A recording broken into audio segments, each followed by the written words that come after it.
আসসালামু আলাইকুম প্রিয় দর্শক। অন্য মঞ্চের আলাপচারিতায় আপনাদের সকলকে আমন্ত্রণ জানাচ্ছি।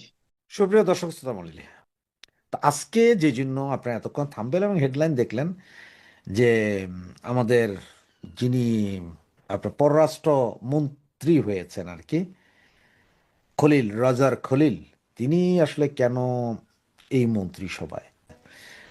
আপনারা যারা 2001 সালের নির্বাচন সরাসরি দেখেছেন, মানে খুব মনোযোগ দিয়ে দেখেছেন, বুঝতে শিখেছেন, তারা জানেন যে 2001 সালের নির্বাচনে আওয়ামী লীগকে কিন্তু হারানো হয়েছিল।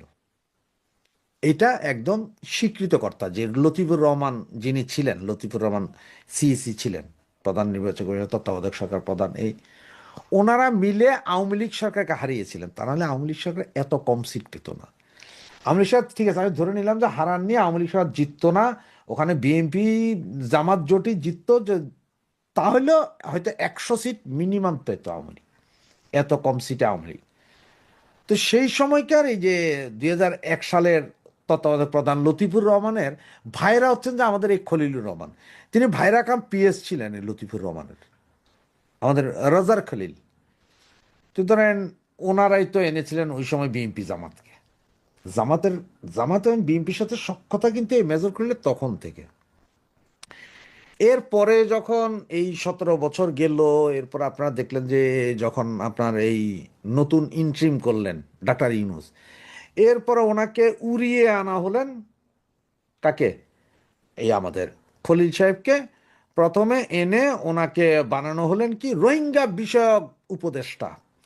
তার কারণ কি? তার কারণ হচ্ছে যে ওই যে রোহিঙ্গাদের কিনে একটা করিডোর খোলা হবে, এইটার জন্য একটা খেলা চলছিল, এইটার জন্য বানানো হলেন। এই বানানোর মধ্যে উনি এক সময় যা আপনার অজিত দোভাল স্যার সাথে দেখা করতে গেছেন। তখন অজিত দোভাল বলেছেন যে আপনি কে বলছেন, আমি রোহিঙ্গা বিষয়ক উপদেষ্টা।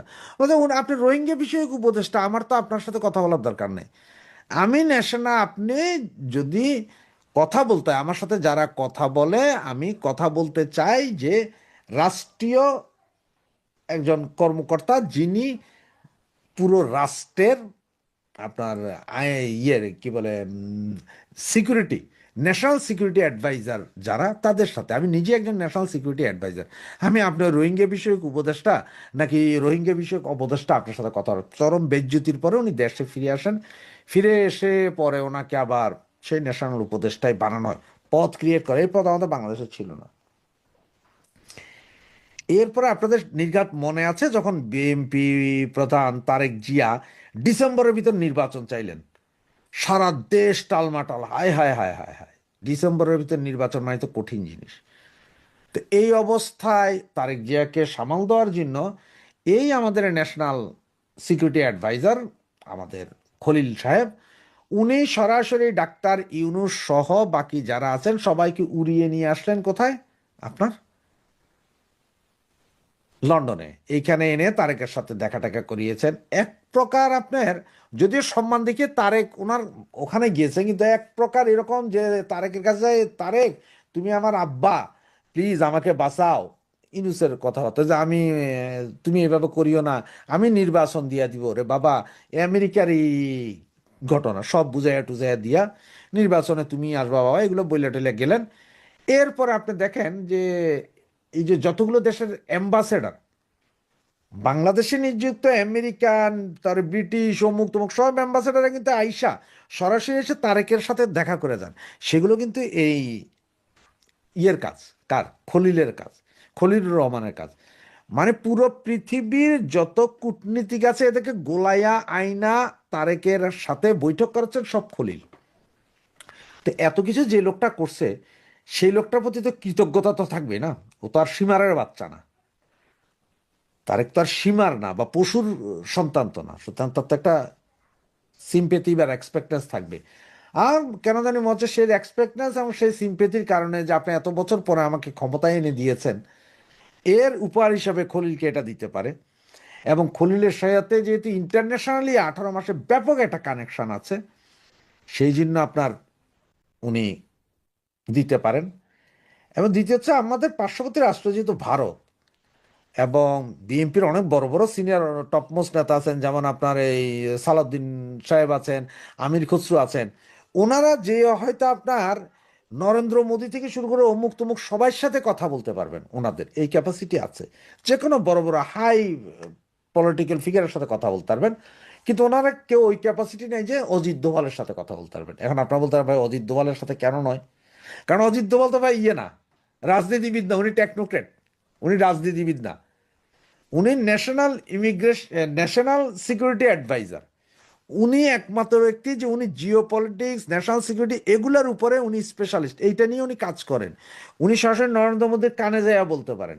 উনি কোনো রাজনীতিবিদ না, উনি কোনো রাজনীতি ঘরানা থেকে আসেন নাই। এটা যদি কেউ মনে করেন যে উনি নরেন্দ্র মোদীর রাজনীতি করেন, না না না না, উনি একদম পুরোপুরি আলাদা। সুতরাং ওনার মতন একজন লোককে এই খলিল বুঝাইয়া শুনাইয়া নরেন্দ্র মোদীর সাথে ইউনূসের মিটিং করে ফেলছে। সুতরাং তারেক জিয়া তো সেটাও চিন্তা করছে যে এই লোককে দিয়া হয়তো আমরা একটা কাজ করাইতে পারবো, যেহেতু সীমান্তে এখন চরম সমস্যা ইন্ডিয়ার সাথে, তো পুরা যায় যায় অবস্থা, এগুলো থেকে হয়তো ঘুরে আনতে পারবো। এইসব বিষয় চিন্তা করে হয়তো খলিলকে রেখেছেন। আর অনেকেই এখন বলছেন যে ভাই দেখেন এই এরা কখন নিষেধাজ্ঞা তুলবে আওয়ামী লীগের উপর থেকে, আওয়ামী লীগ রাজনীতি ফিরে। তো আমি বলবো কি জানেন, আওয়ামী লীগ নেতা কর্মী আপনার যারা আছেন, তাদের যদি আপনাদের যদি সামান্যতম লজ্জাবোধ থাকে, তাহলে আপনারা আপনাদের শক্তি প্রদর্শন করে নিষেধাজ্ঞা প্রত্যাহার নয় শুধু, আর নিষেধাজ্ঞা থাকার না থাকা আপনাদের রাস্তায় নামা উচিত। তার কারণ হচ্ছে যে তা না হলে অতীতেও শুনে এসেছি যে জিয়র রহমানই আওয়ামী লীগকে রাজনীতি করার সুযোগ দিয়েছেন। আর এবার যদি তারেক জিয়ার হাতে এটা যায়, তাহলে আজীবনের জন্য শুনতে থাকবেন। তার মানে আপনাদের রাস্তায় কিছু করার আর ক্ষমতা নাই। তো আওয়ামী লীগ এখন যদি ফিরে আসে, রাস্তার উপর ক্ষমতা দেখায়, ক্ষমতা দেখাইয়া যদি এই ওনাদের উপর থেকে যে অবৈধ যে এই নিষেধাজ্ঞা এগুলো বাতিল করাতে সরকারকে বাধ্য করতে পারে, সেটাই হচ্ছে সবচেয়ে মূল কাজ। আর সেটা না হইলে আগামী অদূর ভবিষ্যতে শুনবেন তারেক জিয়া মাত্র আসলো, 3-6 মাস যাক। কারণ এখন তো সারা বাংলাদেশে তারেক কেয়ামত, তারেক মাতাম, তারেক ঈদ উৎসব, তারেক শাড়ি, তারেক শার্ট, তারেক প্যান্ট, এইরকম। মানে সারা বাংলাদেশ তারেকময়, সরি টু সে, সারা বাংলাদেশ তারেকময়, এটা নর্মাল। আগামী 3 মাসে তারেকময় থাকবে। এরপরে আস্তে আস্তে বোঝা যাবে আসলে উনি কি করছেন না করছেন, তখন হয়তো সমালোচনা করা যাবে, সমালোচনার সময় থাকবে। তো এই বাংলাদেশের নতুন প্রধানমন্ত্রী তারেক রহমানকে অভিনন্দন জানিয়ে চিঠি দিয়েছেন যুক্তরাষ্ট্রের প্রেসিডেন্ট ডোনাল্ড ট্রাম্প।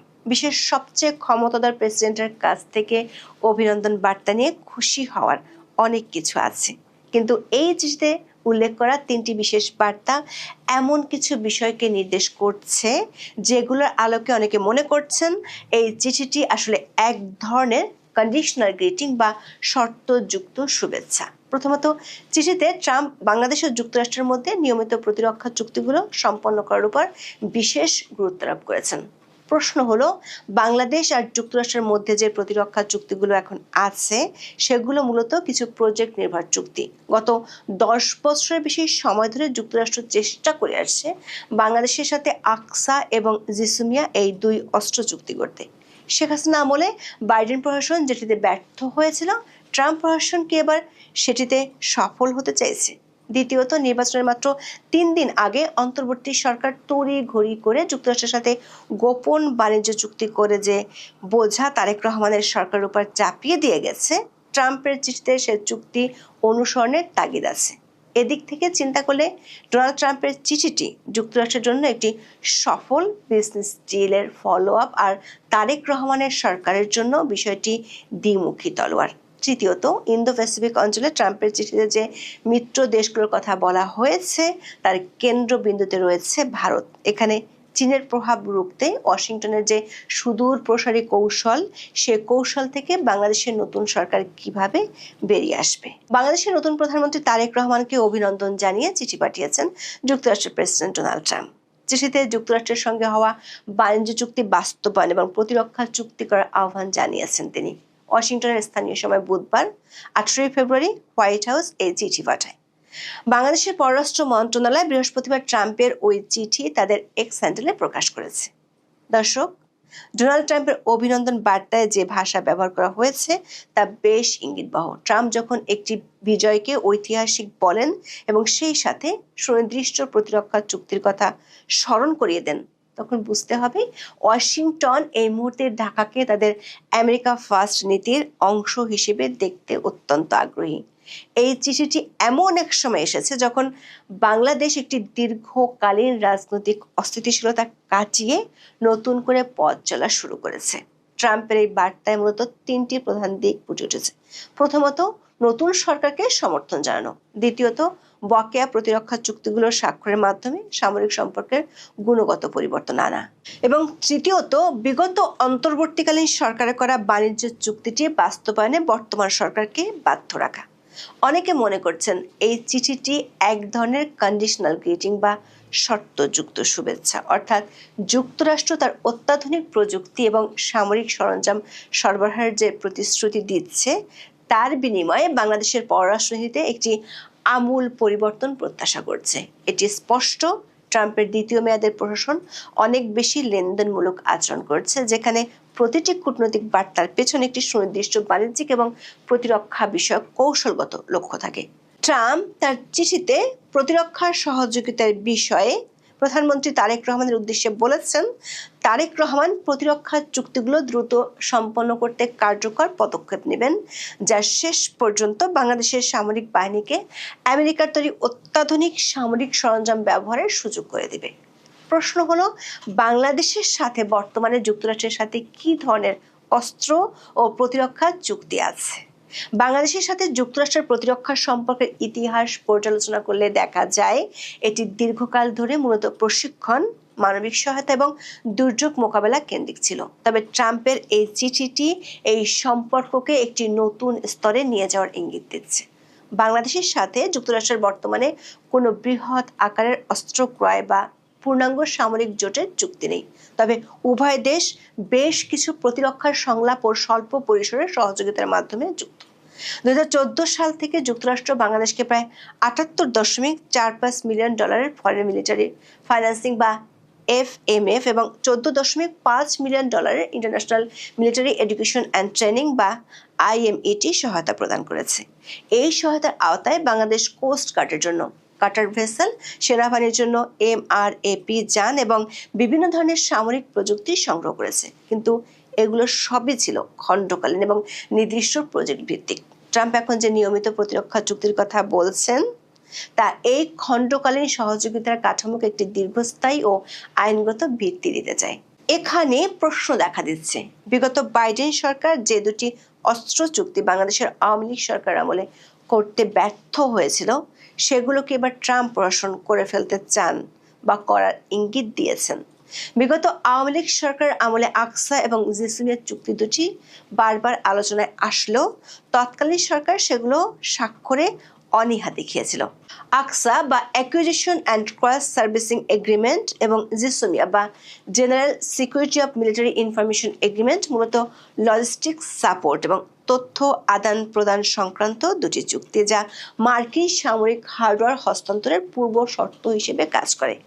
আকসা চুক্তির মাধ্যমে দুই দেশের সামরিক বাহিনী একে অপরের লজিস্টিক সুবিধা যেমন জ্বালানি, খাবার, মেরামত সরঞ্জাম এবং বন্দর সুবিধা ব্যবহার করতে পারে। এটি মূলত মার্কিন নৌবাহিনীকে বঙ্গোপসাগরে আরও সহজে বিচরণ করার সুযোগ করে দেবে। দক্ষিণ এশিয়ার দেশগুলোর মধ্যে 2002 সালে শ্রীলঙ্কার সঙ্গে চুক্তিটি সই করেছে যুক্তরাষ্ট্র।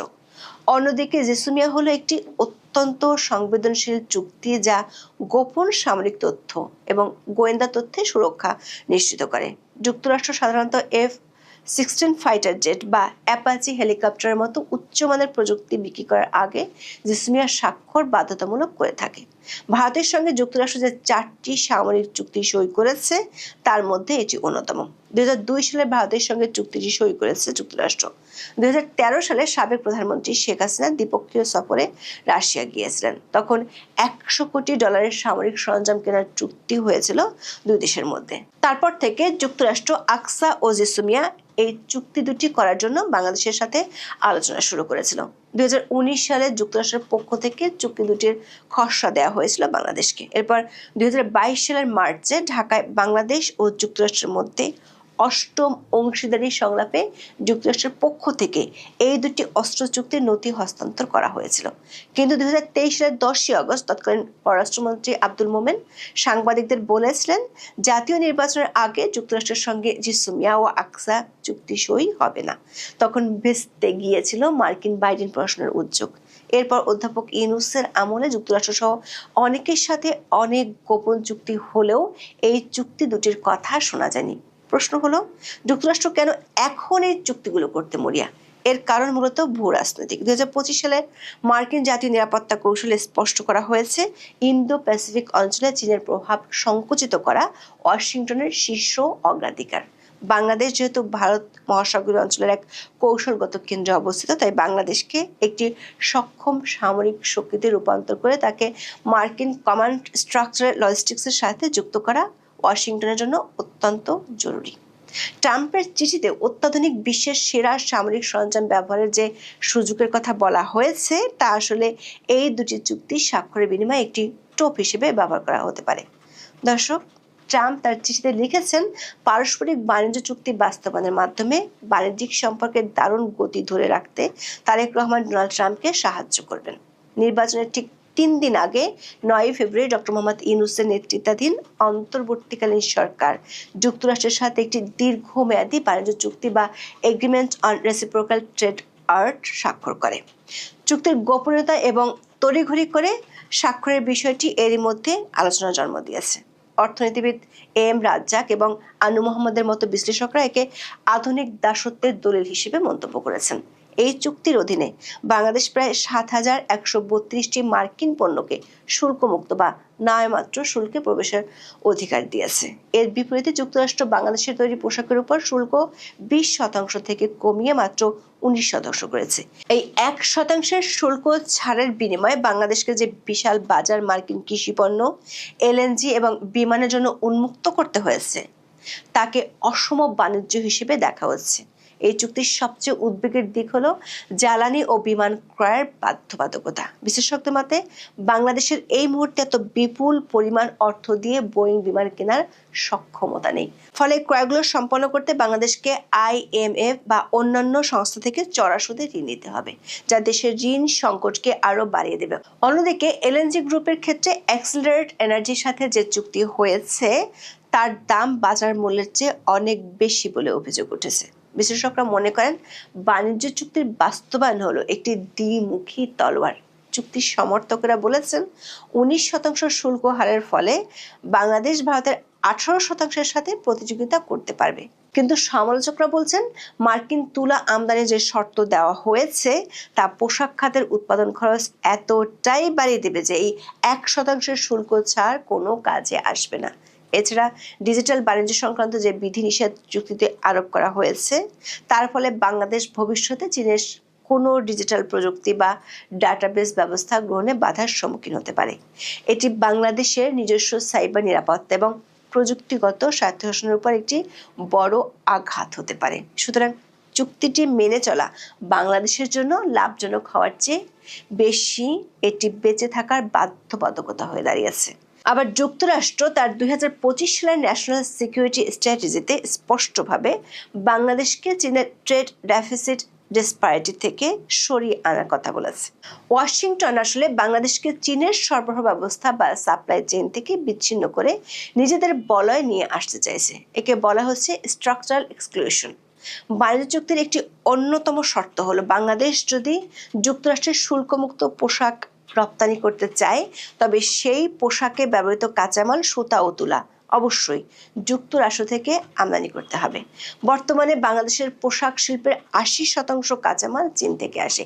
এই কাঁচামাল যদি এখন যুক্তরাষ্ট্র থেকে বেশি দামে কিনতে হয়, তবে বাংলাদেশের পোশাকের উৎপাদন খরচ বেড়ে যাবে এবং আন্তর্জাতিক বাজারে এর প্রতিযোগিতা করার ক্ষমতা কমে যাবে। সুতরাং চীনের প্রভাব কমাতে গিয়ে যুক্তরাষ্ট্র আসলে বাংলাদেশকে একটি নীতিগত দোটানার মধ্যে ফেলে দিয়েছে।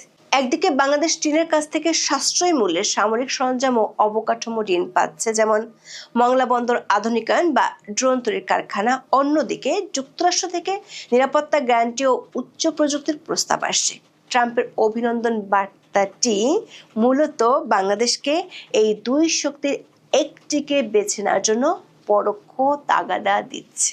দর্শক, ইন্দো প্যাসিফিক অঞ্চলে ট্রাম্পের চিঠিতে যে মিত্র দেশগুলোর কথা বলা হয়েছে তার কেন্দ্রবিন্দুতে রয়েছে ভারত। মার্কিন পররাষ্ট্র দপ্তর এবং হোয়াইট হাউসের নথিপত্র অনুযায়ী ভারতকে এই অঞ্চলে যুক্তরাষ্ট্রের মেজর ডিফেন্স পার্টনার হিসেবে গণ্য করা হয়। ট্রাম্পের অভিনন্দন বার্তায় আঞ্চলিক মিত্রদের সাথে সহযোগিতার কথা বলার মাধ্যমে মূলত একটি বার্তা দেওয়া হয়েছে বাংলাদেশের নতুন সরকারকে অবশ্যই নয়াদিল্লির নিরাপত্তা উদ্বেগগুলোকে গুরুত্ব দিতে হবে এবং ভারতের সাথে একটি স্থিতিশীল সম্পর্ক বজায় রাখতে হবে। তবে এখানে একটি পরিবর্তন লক্ষ্য করা যাচ্ছে। 2024 সালের আগস্টের পর ভারত ও বাংলাদেশের সম্পর্কে যে টানাপোড়েন তৈরি হয়েছে তার সুযোগে যুক্তরাষ্ট্র এখন সরাসরি ঢাকার সাথে ডিল করতে চাইছে। ভারত ও যুক্তরাষ্ট্র উভয়ই বাংলাদেশে চীনের ক্রমবর্ধমান প্রভাব নিয়ে শঙ্কিত। ট্রাম্পের বার্তাটি এমন এক সময় এসেছে যখন ভারতও তারেক রহমানকে অভিনন্দন জানিয়েছে এবং প্রধানমন্ত্রী নরেন্দ্র মোদী তাকে নয়াদিল্লি সফরের আমন্ত্রণ পাঠিয়েছেন। ট্রাম্পের চিঠিতে মিত্রদের কথা বলার অর্থ হলো বাংলাদেশ যদি মার্কিন বলয়ে প্রবেশ করে তবে ভারত ও বাংলাদেশের মধ্যকার বিদ্যমান সমস্যাগুলো যেমন সীমান্ত হত্যা বা তিস্তা চুক্তির সমাধানে ওয়াশিংটন একটি মধ্যস্থতাকারীর ভূমিকা পালন করতে পারে। অর্থাৎ ওয়াশিংটন ঢাকাকে এই বার্তা দিচ্ছে যে ভারত ও যুক্তরাষ্ট্র মিলে এই অঞ্চলের নিরাপত্তা নিশ্চিত করবে এবং বাংলাদেশকে এই ত্রিমুখী সমীকরণে যুক্ত হতে হবে। আমাদের বিশ্লেষণ হলো ডোনাল্ড ট্রাম্পের চিঠিটি যুক্তরাষ্ট্রের জন্য একটি সফল বিজনেস ডিলের ফলো আপ। ট্রাম্পের বার্তায় প্রতিরক্ষা চুক্তি যে তাগিদ দেওয়া হয়েছে তা মূলত বাংলাদেশের সামরিক বাহিনীকে মার্কিন প্রযুক্তির উপর দীর্ঘমেয়াদী নির্ভরশীল করার একটি নকশা। বাণিজ্য চুক্তির বিষয়ে যে সমালোচনা হচ্ছে তার সত্যতা অস্বীকার করার কোনো উপায় নেই। নির্বাচনের মাত্র 3 দিন আগে এই চুক্তিটি স্বাক্ষরের মাধ্যমে অন্তর্বর্তীকালীন সরকার নবনির্বাচিত সরকারের হাত পা বেঁধে দিয়ে গেছে। তারেক রহমান সরকারের জন্য এখন সবচেয়ে বড় চ্যালেঞ্জ হবে এই চুক্তির ক্ষতিকর দিকগুলো থেকে বেরিয়ে আসার উপায় খোঁজা। তবে ট্রাম্পের এই ব্যক্তিগত চিঠির পর চুক্তি থেকে সরে আসা মানেই হবে হোয়াইট হাউসের সরাসরি বিরাগভাজন হওয়া, যা বাংলাদেশের ভঙ্গুর অর্থনীতির জন্য আত্মঘাতী হতে পারে। আবার নাম উল্লেখ না করলেও ইন্দো প্যাসিফিক অঞ্চলের মিত্র বলতে ট্রাম্প ভারত কি বুঝিয়েছেন? বাংলাদেশের নতুন সরকারের জন্য ভারতের সাথে সম্পর্কের রিসেট বা নতুন সূচনা অত্যন্ত প্রয়োজন। দেখা যাচ্ছে তারেক রহমানের প্রতি ট্রাম্পের এই অভিনন্দন বার্তাটি আসলে বাংলাদেশের জন্য একটি অগ্নি পরীক্ষা। ফোর্সেস গোল 2030 অনুযায়ী বাংলাদেশের সামরিক আধুনিকায়নের জন্য মার্কিন সরঞ্জাম অবশ্যই দরকার, কিন্তু তার বিনিময়ে বাংলাদেশ কি পররাষ্ট্রনীতির স্বার্থশাসন এবং চীনের সাথে অর্থনৈতিক ভারসাম্য হারিয়ে ফেলবে? এই প্রশ্নের উত্তরের উপরেই নির্ভর করছে আগামী 5 বছরের বাংলাদেশ যুক্তরাষ্ট্র সম্পর্কের ভবিষ্যৎ। বঙ্গবন্ধুর হত্যাকাণ্ডের পর বাকশাল থেকে নতুন বাংলাদেশ আবার জেগে ওঠে শহীদ রাষ্ট্রপতি জিয়াউর রহমানের নেতৃত্বে। আপনি সেই শাসনকে সমালোচনা করতে পারেন, এমনকি বাকশাল আমলকেও সমালোচনা অনেকেই করেন, কিন্তু বাস্তবতা হচ্ছে অল ইনক্লুসিভ নির্বাচন না হলে বাংলাদেশের এক অংশের মানুষ ক্ষুব্ধ থাকে। এই ক্ষুব্ধ জনতাকে বৃদ্ধাঙ্গুলি দেখিয়ে রাজনীতি করে দেশে শান্তি আনা যায় না। তাই শহীদ রাষ্ট্রপতি জিয়াউর রহমান বহুদলীয় গণতন্ত্র প্রতিষ্ঠা করেছিলেন এবং প্রতিষ্ঠা করতে বাধ্য হয়েছিলেন, কারণ প্রত্যেকটি মেজর পলিটিক্যাল পার্টির নিজস্ব সমর্থক থাকে। রাজনৈতিক দলটির নেতৃত্বে সমস্যা দেখা দিলে বা দলটি কোনো ভুল করলে দলের নেতৃত্বে, শীর্ষ নেতৃত্বে বা আশেপাশের নেতৃত্বে, শীর্ষ নেতৃত্বের পুরো দলকে বা দলের যে আইডিওলজি সেটাকে আপনি বৃদ্ধাঙ্গুলি দেখিয়ে এগুতে পারবেন না, গণতন্ত্র প্রতিষ্ঠিত হবে না। আওয়ামী লীগ সরকারের পতন হয়েছিল। আওয়ামী লীগ সরকারের তৎকালীন যারা শীর্ষ নেতৃত্বে ছিল তারা অনেক ভুল করেছিল, সেটা সজীব ওয়াজেদ জয়ের কথাতেও বেরিয়ে এসছে যে এই আন্দোলন, যে আন্দোলনের ফলে শেখ হাসিনা সরকারের পতন হয়েছিল, সে আন্দোলনটি মিসহ্যান্ডেলড হয়েছিল, তাই সরকারের পতন হয়েছে। এবং আমরা আইটিভিতে যা বললাম, সজীব ওয়াজেদ জয়ের সাক্ষাৎকারেও সজীব ওয়াজেদ জয় খুব সাহসিকতার সাথে সেটা স্বীকার করেছেন। কিন্তু এর জন্য পুরো আওয়ামী লীগের আইডিওলজিকে, চিন্তাভাবনাকে ফ্যাসিস্ট বলে প্রমাণ করা অন্যায়, অবৈধ, অগণতান্ত্রিক। বিশেষ করে যখন আওয়ামী লীগ দলটি বাংলাদেশকে প্রতিষ্ঠার পেছনে সবচাইতে বড় ভূমিকা পালন করেছে, বিশেষ করে যখন দলটি বাংলাদেশের অন্যতম প্রাচীন একটি দল, বিশেষ করে যখন এই দলটির কোটি কোটি সমর্থক আছে। আমরা রুমিন ফারহানার এই কয়েকটা দিন আগে সাক্ষাৎকারেও সেটা শুনেছি। তাই আমি সে অগাস্ট মাস থেকে বলে আসছি যে আমি জাতীয়তাবাদী চেতনায় বিশ্বাস করি, আমার রাজনৈতিক আদর্শ শহীদ রাষ্ট্রপতি জিয়াউর রহমান, আমি বঙ্গবন্ধুকে ভালোবাসি, ৭১-এ বিশ্বাস করি এবং অল ইনক্লুসিভ রাজনীতিতে বিশ্বাস করি। সবচাইতে আগে সেই সংগ্রাম আমি শুরু করেছি। আমি বলেছি সে যে দলেরই হোক, সেই দলের নেতৃত্বে কোনো সমস্যা থাকলে সুষ্ঠু বিচারে তার বিচার হোক, তাদের বিচার হোক, কিন্তু এর জন্য দলকে নিষিদ্ধ করা যায় না। এমনকি এই যে জামাতিরা যে রাজাকাররা, তাদের নেতৃত্বের বিচার হয়েছে, এর জন্য জামাতকেও নিষিদ্ধ করে দেওয়ার পক্ষে আমি ছিলাম না কখনো। আমি মনে করি সবাই রাজনীতি করুক, তাদের অতীত ভুল ত্রুটি ক্ষমা চেয়ে এগিয়ে যাক। বাংলাদেশে বর্তমানে বিএনপি নির্বাচনে সরকার গঠন করেছে, আমি সমর্থন দিয়েছি এবং বলেছি যে তারেক যেহেতু দলের প্রধান হিসেবে আছে এবং যেহেতু নির্বাচিত প্রধানমন্ত্রী হয়েছে, তাকে সমর্থন করা উচিত, সহায়তা করা উচিত এবং তার প্রতি অবশ্যই দৃষ্টি রাখা উচিত এবং কনস্ট্রাকটিভ সমালোচনা করা উচিত, কারণ দেশটিকে শান্ত করতে হবে। অথচ উত্তেজিত করে জনসমাজকে অরাজকতা কন্টিনিউ করলে দেশ ইররিভার্সিবলি ক্ষতিগ্রস্ত হবে। কিন্তু এটাও সত্য যে এই নির্বাচনে বিএনপিতে তো বটেই কিছু মানুষ নির্বাচিত হয়েছেন যারা ঋণখেলাপি এবং যাদের ব্যক্তিগত ক্যারেক্টার এবং গুন্ডাগিরি প্রমাণিত। সেটা অনেক দুঃখজনক। সেখানে নির্বাচনে এই লোকগুলোকে সিলেক্ট করা বিএনপির নেতা হিসাবে, এমপি হিসাবে ঠিক হয়নি। কিন্তু এর অর্থ এই নয় যে বিএনপিতে গ্রেট মানুষরা নেই, ভালো মানুষরা আছেন, অনেকে নির্বাচিত হয়েছেন। কিন্তু আমরা দেখছি যে জুলাই সনদ ইত্যাদি নিয়ে একটি তোড়জোড় শুরু হয়েছে।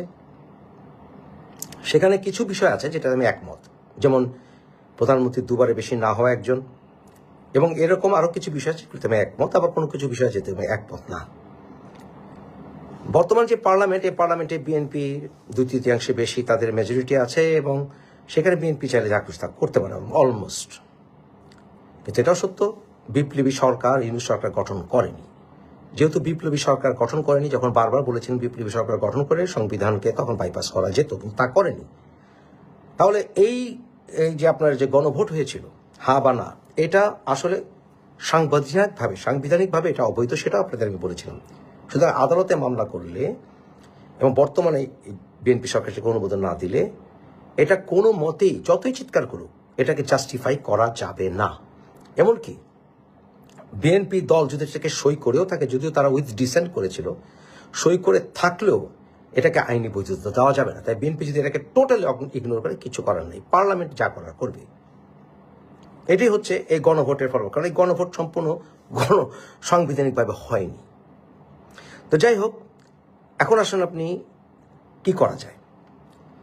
দেশের 30-35% মানুষ কমপক্ষে আওয়ামী লীগ করেন এবং তারা অনেকে নিজেরাও আওয়ামী লীগের নেতাদের সুষ্ঠু বিচার হোক, তারা নিজেরাও চান। এরকম প্রহসনমূলক বিচার নয়, সুষ্ঠু বিচার হোক এবং সেই সুষ্ঠু বিচারে বেরিয়ে আসুক কে কে অন্যায় করেছে। আওয়ামী লীগকে রাজনীতিতে ফিরিয়ে আনতে হবে এবং ফিরিয়ে আসতে দিতে হবে। যদি না আসে, দেশ কখনো শান্ত হবে না। আওয়ামী লীগ সরকারের ভুলের কারণে পুরো আওয়ামী লীগ দলটাকে ফ্যাসিস্ট বলে নিষিদ্ধ করলে দেশে কোনোদিন শান্তি আসবে না। এমনকি বিএনপি সরকারও সুষ্ঠুভাবে পরিচালিত হতে পারবে না। বাংলাদেশে যদি এই দুটো দল থাকে, অর্থাৎ বিএনপি এবং জামাত গোষ্ঠী, তাহলে একসময় না একসময় যে কোনোভাবে ইলেকশন ম্যানিফেস্টেশন করে হোক, যেভাবে জবরদখল করে হোক, কেন্দ্র দখল করে হোক, ভোটার লিস্ট ম্যানিপুলেশন করে হোক, তারা ক্ষমতা আসার চেষ্টা করবে। বাংলাদেশের জামাত এবং তাদের গোষ্ঠী যদি ক্ষমতায় আসে, বাংলাদেশের স্বাধীনতার সূর্য অস্তমিত যাবে, সেটা আমরা মেনে নেব না। তাই দুটি দল, বিএনপি এবং আওয়ামী লীগ তার স্বাধীনতার পক্ষের দল, বাংলাদেশের নৈতিকতার গোড়ার দিকে তারা একমত। তাই আওয়ামী লীগকে ফিরিয়ে আনতে না পারলে অপশক্তি তারা আসলে গণতন্ত্রে বিশ্বাস করে না। এই যে আপনার জুলাই সনদের ভেতরে গণতন্ত্র নাই বললেই চলে, এগুলি মেনে যাওয়া যাবে না, এসব ছলচাতুরি মেনে যাওয়া যাবে না। তাই আওয়ামী লীগকে সাথী হিসেবে আনতে হবে, কারণ শক্তিশালী বিরোধী দল দরকার, সেটা আওয়ামী লীগ। আওয়ামী লীগকে রাজনীতিতে ফিরিয়ে আসতে দিতে হলে তখনই শুধুমাত্র বহুদলীয় গণতন্ত্রের আদর্শ প্রতিষ্ঠিত হবে, বাংলাদেশের শান্তি আসবে এবং এই সকল চিনাচমুণ্ড দলগুলো যে আসলেই চিনাচমুণ্ড দল, দুই ব্যক্তির দল, সেটা প্রমাণিত হয়ে যাবে। বিএনপি সরকার উচিত হবে নিজেদের অবস্থান সুদৃঢ় করতে কনস্ট্রাকটিভ গণতান্ত্রিক সমালোচনাকে ফেস করতে হলে। আদারওয়াইজ এই যে এরা যেটা করবে, এটা গণতান্ত্রিক আন্দোলনে যাবে না। তো এরা শুধু জানে মার, কিলা, খুন কর, দখল কর, আগুন জ্বালিয়ে দে, এদেরকে বিএনপি ফেস করতে হবে। তাই গণতান্ত্রিক আন্দোলনে সাথী হিসেবে পেতে হলে রাজনীতির ক্ষেত্রে তাদের বিরোধিতা হবে, সমালোচনা হবে। আওয়ামী লীগকে রাজনীতিতে দ্রুত ফিরিয়ে আনতে হবে। আদারওয়াইজ বিএনপি সরকার এদেরকে ট্যাকেল দিতে দিতে হয়রান হয়ে যাবে এবং তাদের পতন হয়ে যেতে পারে, যেটা এরা চায়। সুতরাং আমি মনে করি ইমিডিয়েটলি এই সকল কাজগুলো শুরু করা দরকার। জনগণ সিদ্ধান্ত নেবে। জনগণ বিএনপি ভালো শাসন করলে বিএনপি বারবার ক্ষমতায় যাবে এবং বিএনপির জোয়ার বইছে এখন। আওয়ামী লীগ ভুল করেছে, আওয়ামী লীগের সময় লাগবে ক্ষমতায় আসতে। তাদের অতীত ভুল স্বীকার করে এবং নেতৃত্বের ভুল স্বীকার করে সে রাস্তাটি বন্ধ করা উচিত নয়, অনুচিত। তাই আমি বলবো বিএনপি সরকারকে দ্রুত আওয়ামী লীগকে রাজনীতিতে ফিরিয়ে আনুন। সেটা আপনাদের জন্যই প্রয়োজন, গণতন্ত্রের জন্য প্রয়োজন।